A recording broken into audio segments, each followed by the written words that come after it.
Un escritor de bestsellers acusado de asesinar a su popular esposa. Jamás habría hecho nada que la perjudicara.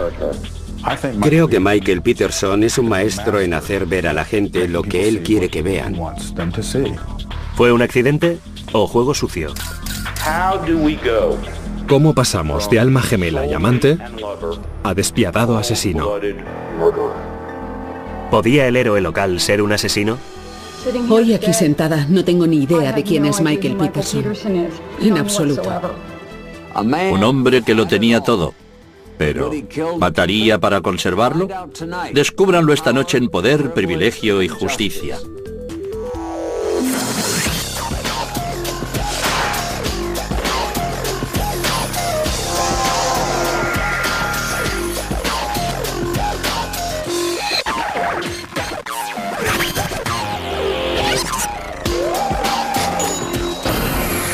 Crímenes imperfectos, ricos y famosos.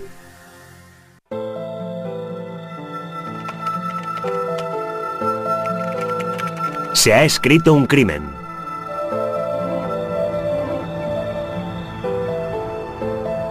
Durham, Carolina del Norte. Hogar del novelista de éxito y columnista de la prensa Michael Peterson y de su esposa Kathleen, destacada figura de la escena social. Eran una pareja de verdad. Mantenían la clase de relación que todo el mundo desea o intenta conseguir. Los Peterson vivían en una espaciosa mansión de 14 habitaciones en Forest Hills, el vecindario más prestigioso de Durham. Los dos eran tan brillantes. Los ponías juntos y tenían un torbellino de inteligencia, carisma, emociones y perspicacia. A la gente le gustaba estar cerca de ellos. Todo el mundo en Durham conocía a los ricos y populares Peterson. Kathleen era habitual en los acontecimientos sociales. Michael era un escritor de éxito y veterano de guerra. Pero todo ello iba a cambiar en diciembre de 2001, cuando la policía recibió una llamada telefónica desde la casa de los Peterson. Durham 911, ¿cuál es su emergencia? 1810 de Cedar Street, por favor. ¿Qué ocurre? Mi mujer ha tenido un accidente, todavía respira. ¿Qué clase de accidente? Se ha caído por las escaleras, todavía respira, por favor, vengan. ¿Está consciente? ¿Cómo? ¿Está consciente? No, no está consciente, por favor. ¿De cuántos escalones ha caído? ¿Cómo? ¿Cómo? ¿Cuántos escalones? ¿Escalones? ¿Cuántos escalones? Pude oír a alguien que parecía que estaba sollozando. Cuando entramos en la casa, enseguida giramos hacia la izquierda y avanzamos un poco hacia adelante. Y fue entonces cuando vimos a nuestra paciente al pie de las escaleras. Y Michael Peterson estaba allí, de pie, junto a ella. Estaba allí echada, había sangre por todas partes, en la pared, por todo su cuerpo, tenía los ojos abiertos, como si no mirara a ninguna parte. Es algo que has visto 100 veces. Cuando ves esos ojos abiertos, sabes que el paciente ha fallecido. Abstraído, Peterson cuenta a los sanitarios que él y Kathleen habían bebido champán y habían visto un vídeo antes de decidirse a ir a la cama. Él salió a la piscina para apagar las luces, mientras Kathleen subía al dormitorio. Cuando volvió a entrar en la casa, la encontró en el suelo, al pie de la escalera de atrás. El sargento de la policía de Durham, Terry Wilkins, llega a continuación a casa de los Peterson. De inmediato me llamó la atención la cantidad de sangre que había en el escenario. Había salpicaduras en la pared a distancias considerables. Había un charco de sangre. Resultaba muy evidente que debíamos llamar a alguien. Se da aviso al inspector de homicidios Art Holland para que acuda al escenario. Había una tremenda cantidad de sangre en su ropa, en las paredes, detrás de ella, en los peldaños, en los frontales de los escalones y en las plantas de sus pies. Mientras Holland examina el escenario en busca de otras pistas, agentes de policía acompañan a Michael Peterson a su estudio, en el otro extremo de la casa. Parecía un tanto confuso. Y había ciertas cosas que yo diría que, pensando en mi comportamiento normal, no estoy seguro de que yo actuaría de esa manera. Me llamó la atención que en un momento dado el señor Peterson se puso a utilizar su ordenador cuando se acababa de encontrar a su esposa fallecida. Eso transmitía el mensaje de que no estaba, o no parecía preocuparle mucho, haber perdido a su mujer. Holland continuó su investigación, encontrando sangre en el suelo, el sofá y la puerta principal. Había sangre en la parte interior de la puerta que parecía esparcida o frotada. Había olor a alcohol en el fregadero. ¿Por qué lo echaron por el desagüe? Y la colocación de las 2 copas de champaña junto al fregadero, una manchada con huellas dactilares y la otra sin impresiones de dedos ni manchas de ningún tipo. Había cantidad de cosas que sencillamente no encajaban. Pero basándose en el escenario, Holland sí supo una cosa. La versión de Michael no tenía sentido.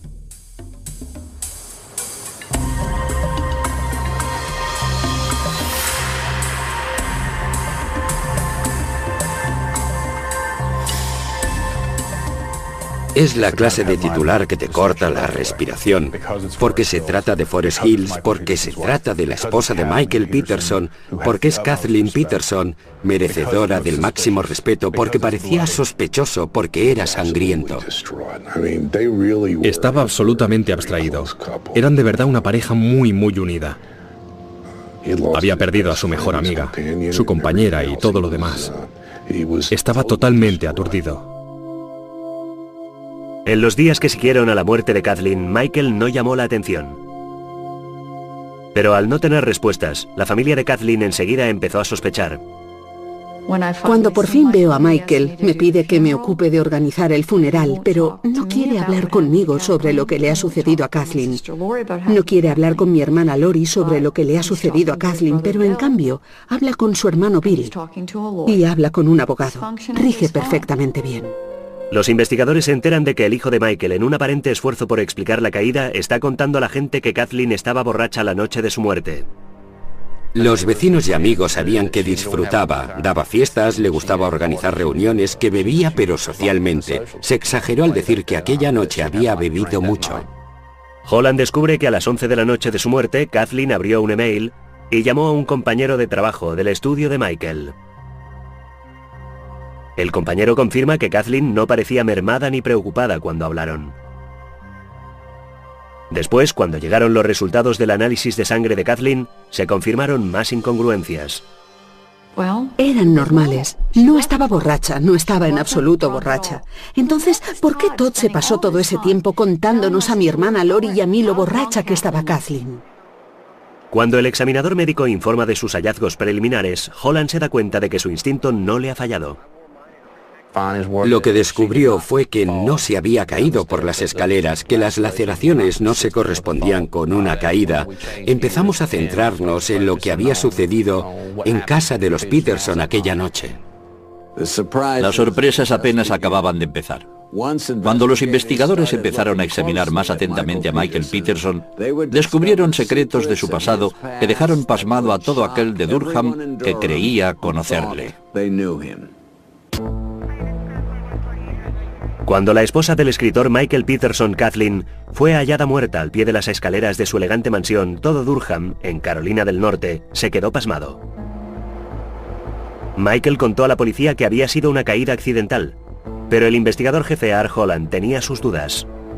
Bueno, este caso no se parece a ninguno de los que he investigado. Era un escenario del crimen muy complicado y cuando recibes el aviso de un tiroteo o un apuñalamiento, sabes que ha sido un tiroteo o un apuñalamiento. En este caso en particular, no fue así. No fue así. Hubo policías y coches patrulla acampados en el jardín durante días. Los vecinos de los Peterson no podían creer que el exclusivo Forest Hills fuera escenario de un crimen o que su famoso vecino pudiera estar mezclado en un asesinato.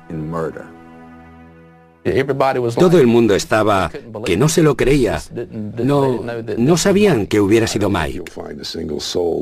No creo que encontraran ni una sola persona que les dijera jamás que no mantenían la relación más afectuosa y cariñosa del mundo. Eran almas gemelas, auténticamente compatibles en todos los sentidos de la palabra. Cuando sus caminos se cruzaron en 1992, Michael Peterson y Kathleen Hahn Atwater descubrieron que tenían mucho en común. Michael era hijo de militar profesional, nacido en Tennessee. Llegó a Durham a principios de los años 60 para estudiar en la Universidad de Duke. Allí publicaba el periódico. Fue presidente de su fraternidad y miembro del prestigioso Club Red Friar de Duke. Se alistó en los Marines en 1968. Fue enviado a Vietnam y regresó a casa en 1971, licenciado por razones médicas con las estrellas de plata y bronce por su valentía y dotes de mando. Después de la guerra, Michael y su primera esposa viajaron frecuentemente entre Alemania y Durham con sus dos hijos, Todd y Clayton. Empleando sus experiencias de guerra como material literario, Michael publicó su primera novela, El dragón inmortal, en 1983. 2 años después, una íntima amiga de Alemania murió inesperadamente, dejando a Michael la custodia exclusiva de sus 2 hijas, Margaret y Martha. En 1991, Michael se separó de su esposa, pasando a ser un padre soltero con 2 hijos, 2 hijas adoptadas y una exitosa carrera como novelista. Igualmente ambiciosa, Kathleen tenía también una vida próspera. Mi padre quería que sus hijas recibieran una buena educación, que tuvieran mucho éxito en los estudios, que se orientaran hacia su vida profesional, y Kathleen se lo tomó muy en serio. Kathleen se graduó con el número 1 en el instituto y después no solo estudió en la Universidad de Duke, sino que además obtuvo sus másters allí y fue la primera alumna femenina en ingeniería. Tras licenciarse, Kathleen se casó y creó una familia. Viviendo de nuevo en Durham, empezó a recorrer su veloz carrera hacia el éxito, subiendo los peldaños ejecutivos en Nortel Networks. Se sentía muy orgullosa de su trabajo. Le encantaba trabajar en Nortel. Disfrutaba de verdad con la gente que había conocido allí. El matrimonio de Kathleen también terminó en divorcio, y a principios de los años 90, ella y Michael se encontraron viviendo como vecinos y padres solteros en el hermoso barrio de Forest Hills, cercano al campus de Duke. Mi madre conoció a Michael en el barrio y puede decirse que quedó encandilada. Estaba predispuesta a que la encandilaran y él estaba allí. Era una persona interesante. Era muy locuaz. Y parecía tener muchas historias que contar sobre sus experiencias vitales en la guerra de Vietnam, sobre sus viajes por Europa y Asia. Cuando Michael y Kathleen se fueron a vivir juntos, crearon una familia. 5 hijos en total. Mi madre me pidió que me sentara y me dijo, ¿qué te parecería que Martha y Margaret vinieran a vivir contigo? Y a mí me pareció estupendo. Un punto de inflexión para el señor Peterson fue el dinero que recibió de tiempo de guerra. Ese dinero le dio independencia y le dio la capacidad de vivir la vida de escritor y novelista que antes no había podido vivir realmente. Con los beneficios de su libro, Michael compró a Kathleen la casa John Buchanan, una reproducción de casa colonial construida en 1940. La mansión de 10.000 metros cuadrados era el orgullo de Forest Hills. Parecía una casa salida de una película, y lo era. Se había usado como localización principal para la película de Robert Duvall y Faye Dunaway, El cuento de la doncella. Tenía 14 habitaciones, a cual más grande, un enorme estudio panelado en madera de secuoya, un jardín de rosas ganador de premios y fuentes en la piscina. El vestíbulo de la casa era enorme y tenía una escalinata que daba la vuelta sobre 3 paredes del vestíbulo. Era increíblemente majestuoso y bonito. En 1997, Michael y Kathleen se casaron en el vestíbulo de su elegante hogar. Kathleen era una novia realmente feliz y guapa. Puso hojas de magnolia en todo el pasamanos y tuvo la boda de sus sueños. Yo creo que Mike Peterson estaba convencido de que su lugar estaba en lo alto de aquella colina y en Forest Hills. Michael y Kathleen pronto se hicieron famosos en el círculo social de Durham por sus generosos cócteles y sus grandes cenas. Mi hermana no le daba importancia a tener entre 30 y 60 personas a cenar. Sus amigos la consideraban una supermujer, madre de 5 hijos, miembro del Consejo Artístico de Durham y gran ejecutiva en Nortel.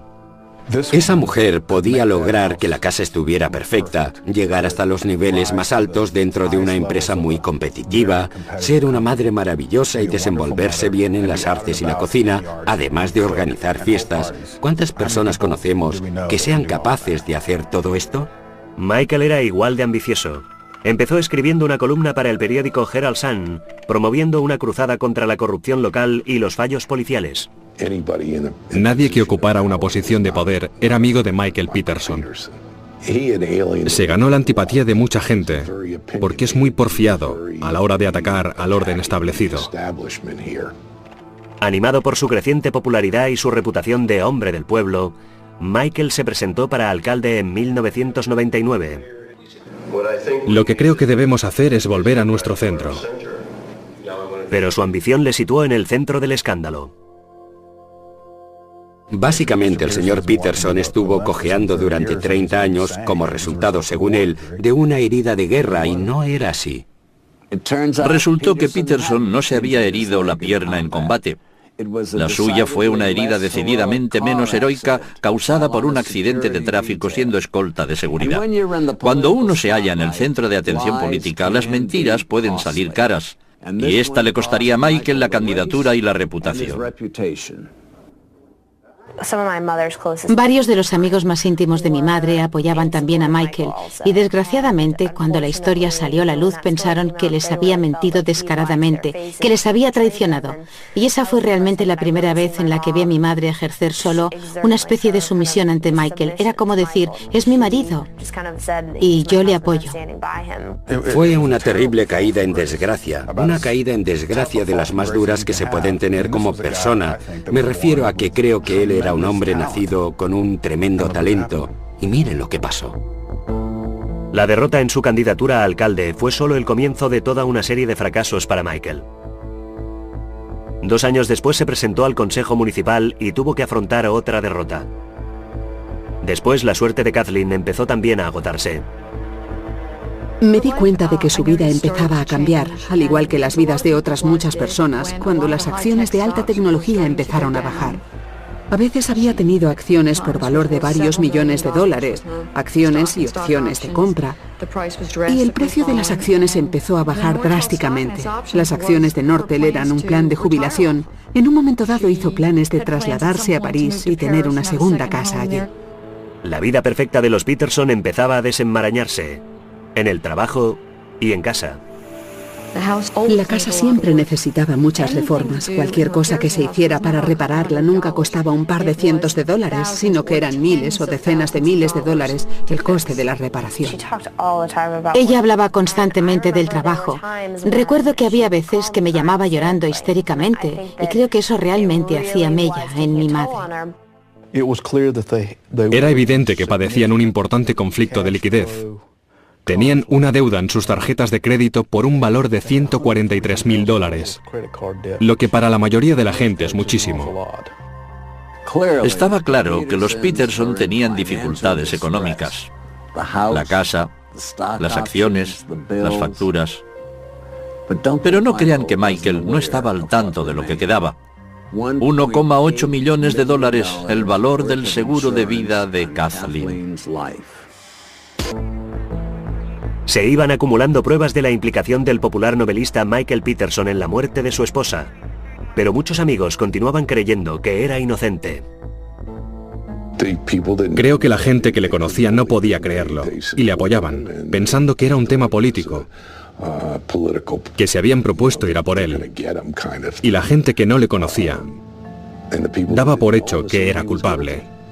Mi madre y Michael mantenían una relación absolutamente afectuosa y es imposible que ninguno de los dos hubiera deseado jamás mal alguno al otro. La gente se preguntaba por qué le había apoyado tanto en aquel momento, pero entonces no podía pensar de otra manera y al fin y al cabo, ¿quién desea pensar que su padrastro ha hecho algo semejante? Mi madre se habría sentido absolutamente horrorizada y esto habría sido lo último que habría deseado que le ocurriera a su marido. Después se emitió el informe de la autopsia y eso, naturalmente, hizo que me convenciera del todo de que había sido asesinada. La doctora Deborah Radish, patóloga forense de la Oficina del Examinador Médico del Estado, llevó a cabo la autopsia. Al final del examen de la autopsia, teniendo en cuenta el número de laceraciones en el cráneo, su situación, su orientación, junto con la lesión en el cuello, el dictamen fue inequívoco. No se trataba de una caída por las escaleras. El hecho de que fuera hallada al pie de la escalera indicaría que fue o bien una coincidencia o que estaba allí por algún motivo, quizá para hacer pensar que se había caído por las escaleras.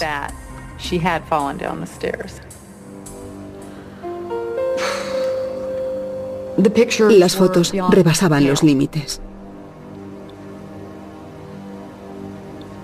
La fotografía en la que se podían ver más de cerca las 7 laceraciones era impactante.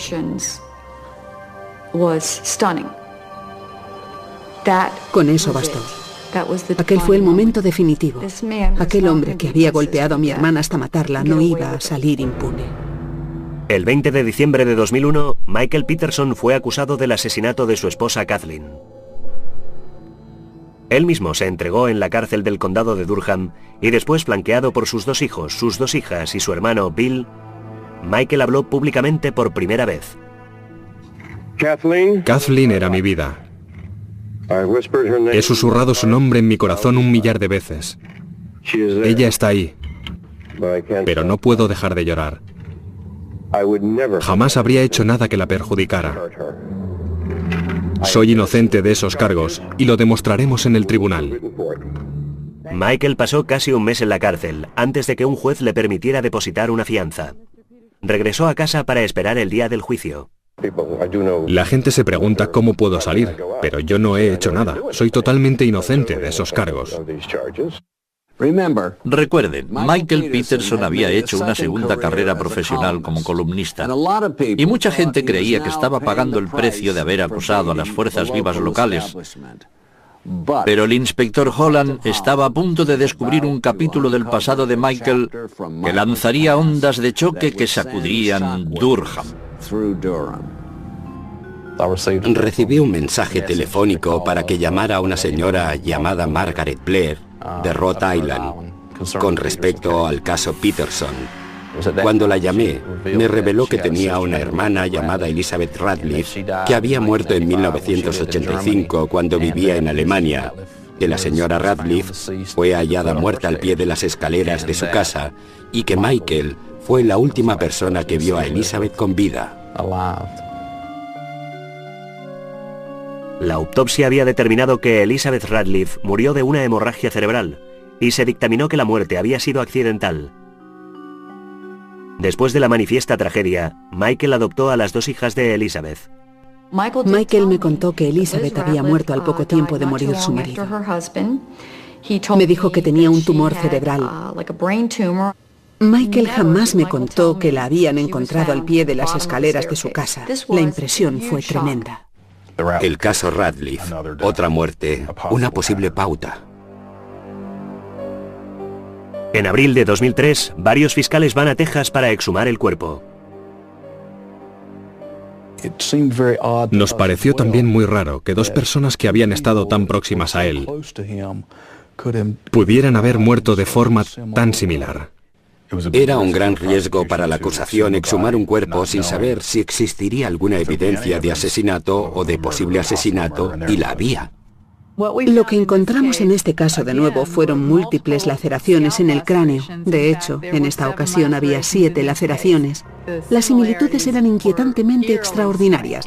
La autopsia reveló que, efectivamente, las 2 mujeres habían sido asesinadas. Otra mujer en la vida de Michael, hallada muerta por las mismas causas, en las mismas circunstancias. Vaya, esa es una gran coincidencia. Y hasta para los amigos de Michael empezaba a resultar difícil creer en su inocencia. Pero la policía estaba a punto de conocer algo sobre el tren de vida de Michael que sería aún más incriminatorio. El arresto de Michael Peterson por el asesinato de su esposa Kathleen conmocionó a todo Durham. Pero su relación con una muerte similar en una escalera en Alemania hizo a sus amigos preguntarse quién era Michael en realidad. Cuando me enteré de que Liz había muerto al caerse por unas escaleras, me quedé atónita. Ya eran 2 mujeres halladas muertas al pie de una escalera. Increíble. Los 2 hijos de Michael, Todd y Clayton, apoyaron fervientemente a su padre desde el primer día. Incluso sus hijas, Margaret y Martha, que habían perdido ya a 2 madres en similares caídas, continuaron a su lado. 4 hijos apoyando vigilantemente a Michael Peterson y la única hija de Kathleen Peterson diciendo, aquí hay algo que no va, hasta que Caitlin se desligó y todo cambió. Creo que fue entonces cuando me di cuenta de que yo estaba participando en una misión para que no condenaran a Michael, pero esa nunca había sido mi misión. Lo que yo quería en realidad era llegar al fondo de lo que le había sucedido a mi madre. La policía creía saber exactamente qué le había ocurrido a Kathleen, que Michael la había matado por el dinero de la póliza. Paradójicamente, Michael iba a usar ese dinero para defenderse. Contrató a un abogado con gran poder y alto precio, David Rudolph. Michael tenía un largo historial de desafiar a la autoridad en Durham. No solo a la policía, sino a la estructura del poder, a los editores del periódico. Bien, ¿creo yo que la policía de Durham se propuso ir a por Michael de una forma consciente? No, yo no creo eso. Creo yo que su punto de vista sobre el escenario y sobre Michael se vio influido por el hecho de que tenían opiniones negativas sobre él. Son seres humanos, y eso nos influye a todos. Al enfrentarse a Rudolph, la acusación supo que iba a tener una única posibilidad de hacerlo bien. Lo que teníamos que hacer era demostrar que había sido un homicidio y no una caída accidental. Y teníamos que vincular al señor Peterson con él. La acusación tendría que demostrar que Peterson tuvo un móvil económico. Básicamente tenían que vivir mes a mes a base de tarjetas de crédito. Ella estaba a punto de perder su empleo. Todas esas cosas combinadas, desde un punto de vista económico, creemos que provocaron considerables tensiones en esa casa. El móvil económico era un tanto absurdo. Vas a matar a tu mujer porque puede perder su trabajo, cuando no hay ni un solo indicio que demuestre que Michael Peterson hubiera expresado a nadie que le preocupaba ese tema. Cuando el juicio estaba próximo, el Estado mostró una carta más que tenía en la manga. El disco duro del ordenador de Michael había sido analizado por expertos y había revelado una sorprendente afición. Cientos de páginas web pornográficas, más de 2000 fotografías descargadas y un intercambio de emails gráficos entre un prostituto llamado Brent Wolgamott, alias Brad, y Michael Peterson. Era un hombre casado. ¿Y era así como pasaba su tiempo libre mientras mi hermana estaba trabajando? Uno dice inmediatamente, ¿qué clase de matrimonio era ese? ¿Él es gay? ¿Es bisexual? ¿Y podían tener la clase de matrimonio que describían si él es bisexual?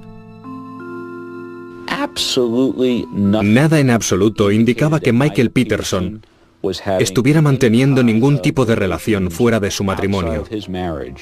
Las pruebas solo indicaban que había intercambiado emails con un prostituto gay. Y nada más que eso.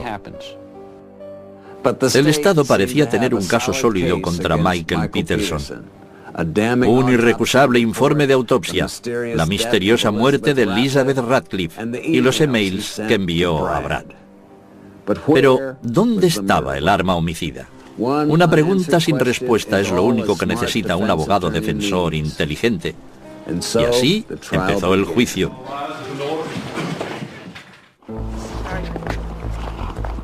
El juicio por asesinato en primer grado contra Michael Peterson comienza el 1 de julio de 2003 frente a una audiencia nacional.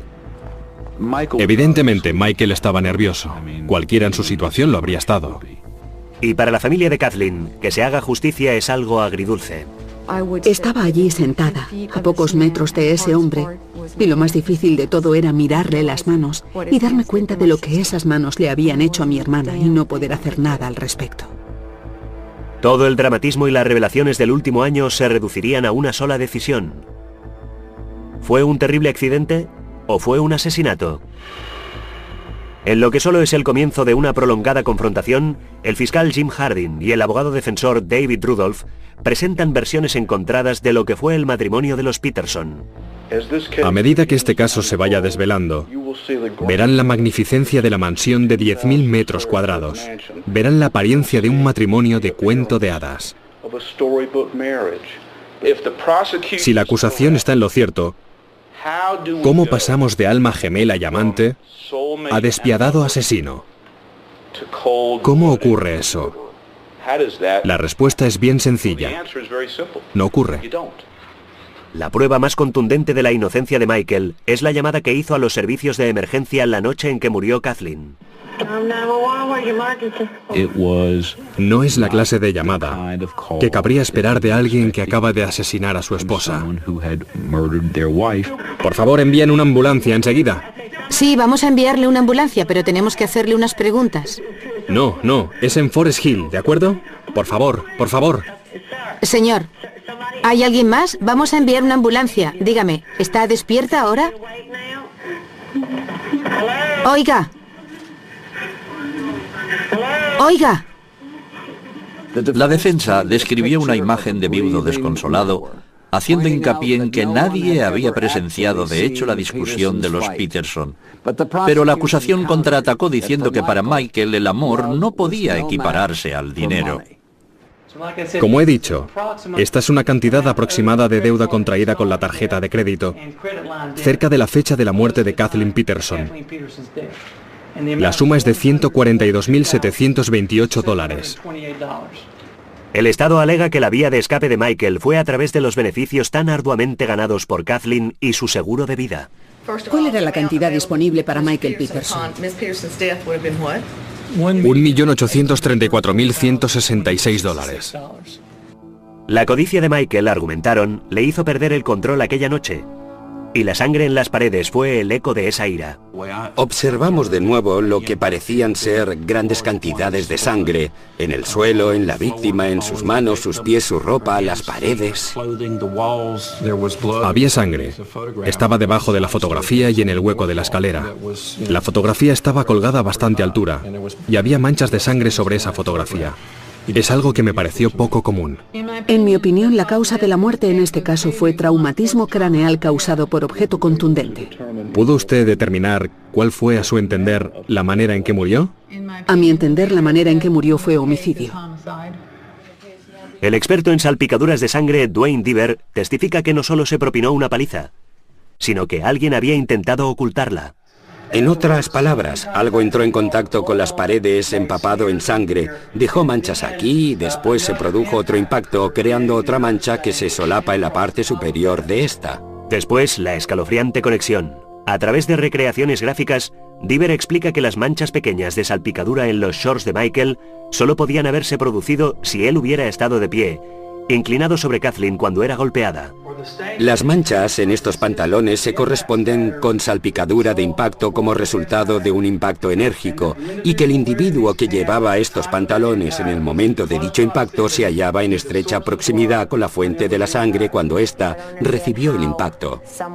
No entiendo cómo alguien puede tener salpicaduras de sangre en la parte interior de sus shorts, a menos que la sangre esté en movimiento mientras él está inclinado sobre ella.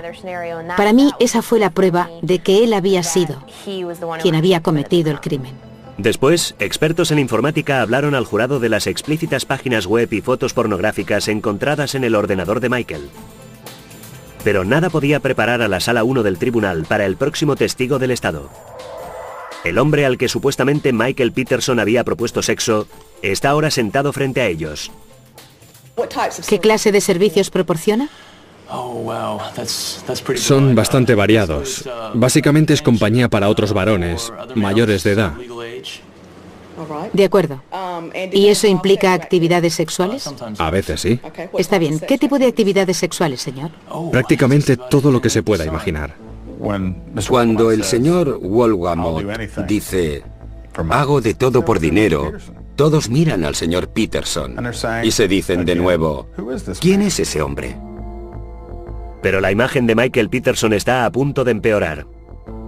Amigos de Elizabeth Ratliff hablan a continuación al jurado de su muerte. El escenario, el cuerpo y el encubrimiento son imborrablemente similares. Cuando miré a la pared, la sangre llegaba tan arriba. ¿Hasta qué altura? Yo mido 1,80 m y estaba de pie con la mano en alto y la sangre estaba por encima de mi mano. No conseguía explicarme cómo la sangre había podido llegar tan arriba. Michael entraba y salía y se ocupaba de los asuntos de los militares. Michael dijo que había tenido un aneurisma cerebral. ¿Se refiere usted a Michael Peterson? Sí, y que debió caerse por las escaleras. En mi opinión, la causa de la muerte de la señora Ratliff fue traumatismo craneal por objeto contundente. ¿Cuál fue la manera en que murió, en su opinión? Homicidio. Cuando el Estado descansa, el Estado de Carolina del Norte ha concluido la presentación de pruebas. Todos los ojos están puestos en David Rudolph. Lo importante de este caso no es Elizabeth Ratliff o el tren de vida de Michael Peterson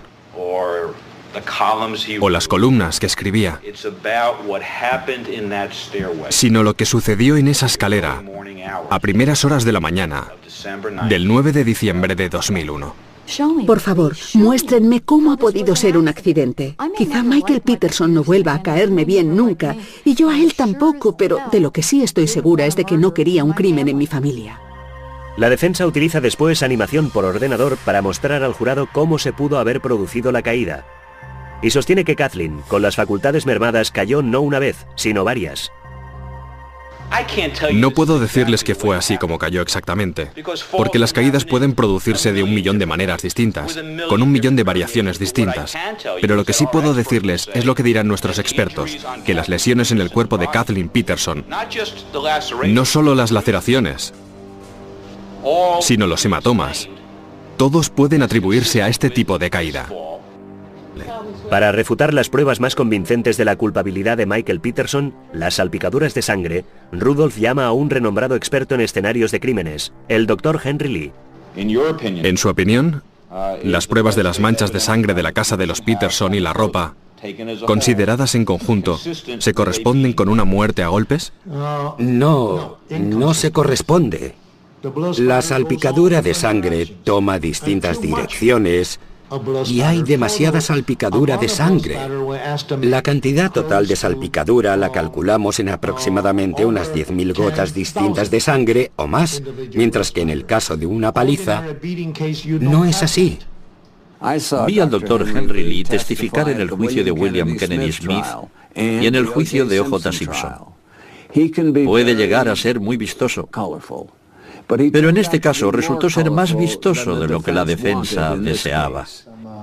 Entre las expectativas despertadas por el Dr. Lee y el impacto provocado por su testimonio se produjo una gran brecha. Se dedicó a escupir ketchup, lo que muchos consideraron una falta de respeto. Dijo que había demasiada sangre para que hubiera sido una caída, pero ¿había la suficiente para que fuera un accidente? Tras haber visto a los expertos de la defensa, dentro de mí sentía aún más el peso de su culpabilidad. Lo único que le falta a la acusación es un arma homicida. Basándose en las lesiones de Kathleen, el Estado sabía que el objeto tenía que ser lo bastante rígido para causar laceraciones, pero no lo bastante pesado como para provocar una fractura de cráneo. La hermana de Kathleen les había regalado un atizador para la chimenea. Ese atizador había desaparecido de la casa. Tenía que ser algo que se pudiera blandir en el hueco de aquella escalera. También tenía que ser algo con una configuración que se correspondiera con dos marcas que encontramos en ese escenario. En los últimos días restantes de juicio, Rudolph sorprende a la sala del tribunal y presenta el atizador desaparecido. Encontrado por los investigadores de la defensa en el garaje de Peterson, el objeto está cubierto no de sangre, sino de telarañas y polvo. Se pasaron el juicio entero demostrando que había sido un atizador. Nosotros determinamos, más allá de cualquier duda razonable, que esa no era el arma homicida. Lo llevamos al tribunal. Imagino que nadie se creyó que justo lo habían encontrado pocos días antes de cerrar su presentación de pruebas. Había agentes de policía por toda esa casa. Literalmente la midieron centímetro a centímetro. Y si hubiera estado allí, lo habríamos encontrado. El jurado había visto de todo: sexo, dinero y una supuesta arma homicida. ¿Pero sería suficiente para condenar a Michael Peterson? Nosotros, los 12 miembros del jurado, anunciamos que declaramos al acusado. Ya hemos hablado del hecho de que es responsabilidad del Estado demostrar, más allá de cualquier duda razonable. El juicio de Michael Peterson por el asesinato de su esposa llegaba ya a su fin. Después de 13 semanas de testimonios, ahora le tocaba al jurado. Tenían que decidir si creían la historia más importante que había relatado jamás o enviarle a la cárcel de por vida. En sus alegatos finales, ambas partes instaron al jurado a usar el sentido común y a tomar la decisión correcta. Uno no decide matar a su esposa sin tener un buen motivo. La explicación más sencilla para el tipo de lesiones que presentaba Kathleen Peterson Y para el tipo de lesiones que no presentaba, es que se cayó. Para mí, las palabras más contundentes del juicio fueron las palabras tranquilas, suaves y sin embargo aceradas de Jim Harding, casi susurrando al jurado. Damas y caballeros, estas paredes nos hablan. Kathleen Peterson nos está hablando por medio de la sangre de esas paredes.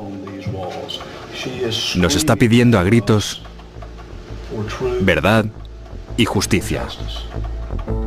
4 años de matrimonio, una hermosa mansión, una familia inteligente y en armonía. Un vínculo que parecía indestructible había quedado reducido a 15 horas de deliberación. La suerte de Kathleen estaba ya decidida. Ahora le tocaba el turno a Michael. ¿El jurado ha alcanzado ya un veredicto unánime sobre el asunto que les ha sido sometido? Sí. Damas y caballeros del jurado, ustedes nos han entregado el siguiente veredicto.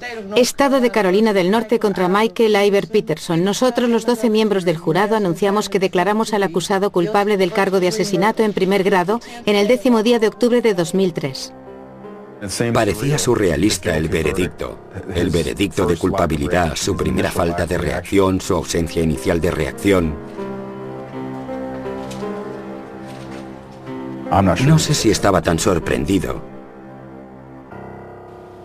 De hecho, vi a alguien que decía para sí, se acabó el juego. ¿Hay algo que desee decir antes de que el tribunal dicte sentencia?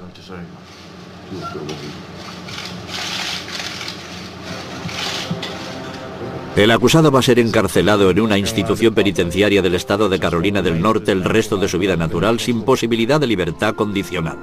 En Alemania, las autoridades han reabierto el caso Radcliffe y están interrogando activamente a los testigos, pero hay preguntas que quizá no encuentren nunca respuesta.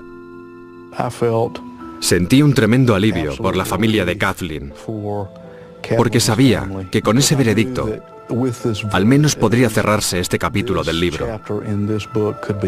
Pero en cuanto a lo que sucedió exactamente aquella noche, nadie excepto Kathleen Peterson y Michael Peterson lo sabe. Es muy duro pensar en lo que evidentemente tuvo que sufrir aquella noche del 9 de diciembre.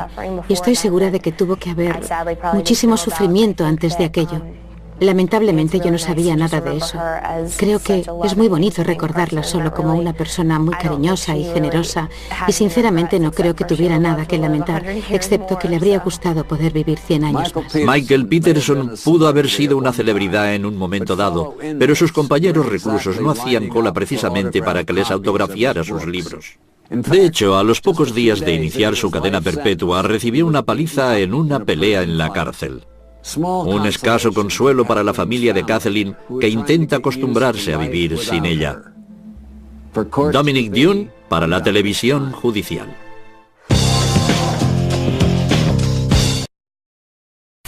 Un escritor de bestsellers acusado de asesinar a su popular esposa. Jamás habría hecho nada que la perjudicara.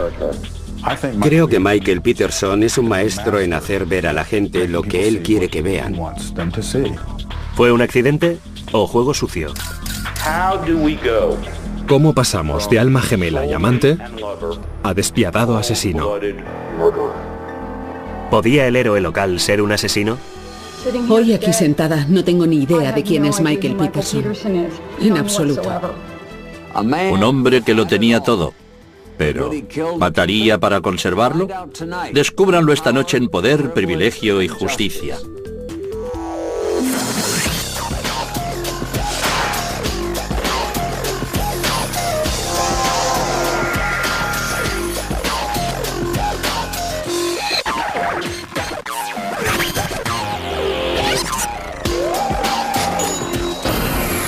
Crímenes imperfectos, ricos y famosos.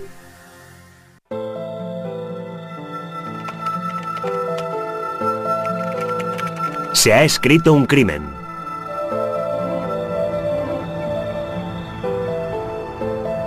Durham, Carolina del Norte. Hogar del novelista de éxito y columnista de la prensa Michael Peterson y de su esposa Kathleen, destacada figura de la escena social. Eran una pareja de verdad. Mantenían la... En un momento dado, el señor Peterson se puso a utilizar su ordenador cuando se acababa de encontrar a su esposa fallecida. Eso transmitía el mensaje de que no estaba o no parecía preocuparle mucho haber perdido a su mujer. Holland continuó su investigación, encontrando sangre en el suelo, el sofá y la puerta principal. Había sangre en la parte interior de la puerta que parecía esparcida o frotada. Había olor a alcohol en el fregadero. ¿Por qué lo echaron por el desagüe? Y la colocación de las 2 copas de champaña junto al fregadero, una manchada con huellas dactilares y la otra sin impresiones de dedos ni manchas de ningún tipo. Había cantidad de cosas que sencillamente no encajaban. Pero basándose en el escenario, Holland sí supo una cosa. La versión de Michael no tenía sentido.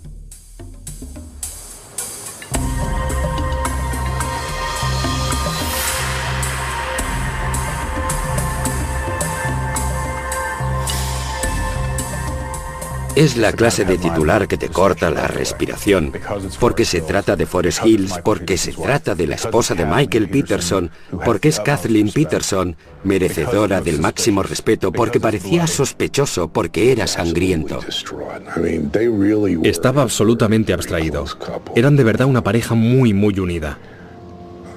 Había perdido a su mejor amiga, su compañera y todo lo demás. La pared por todo su cuerpo, tenía los ojos abiertos como si no mirara a ninguna parte. Es algo que has visto 100 veces. Cuando ves esos ojos abiertos sabes que el paciente ha fallecido.